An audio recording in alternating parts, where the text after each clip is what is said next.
Back to news. Shapoorji Pallonji company ప్రతినిధులపై ఆగ్రహం వ్యక్తం చేశారు ఏపీ మంత్రి నారాయణ. రాజధాని అమరావతిలో గెజిటెడ్ ఆఫీసర్స్ క్వార్టర్స్ నిర్మాణ పనులను మంత్రి పరిశీలించారు. అయితే పనులు ఎందుకు ఆలస్యమవుతున్నాయంటూ షాపూర్జీ పల్లోంజీ కంపెనీ ప్రతినిధుల్ని ప్రశ్నించారు నారాయణ.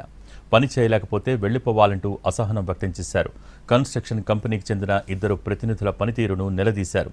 ఆ 2పై పంపించేయాలని షాపూర్జీ పల్లోంజీ కంపెనీ మేనేజ్మెంట్ను ఆదేశించారు. అంతేకాదు కన్స్ట్రక్షన్ కంపెనీ మేనేజ్మెంట్ వచ్చి సీఎం చంద్రబాబుతో మాట్లాడాలని, పనుల జాప్యంపై సంజాయిషీ ఇవ్వాలని ఆదేశించారు మంత్రి నారాయణ.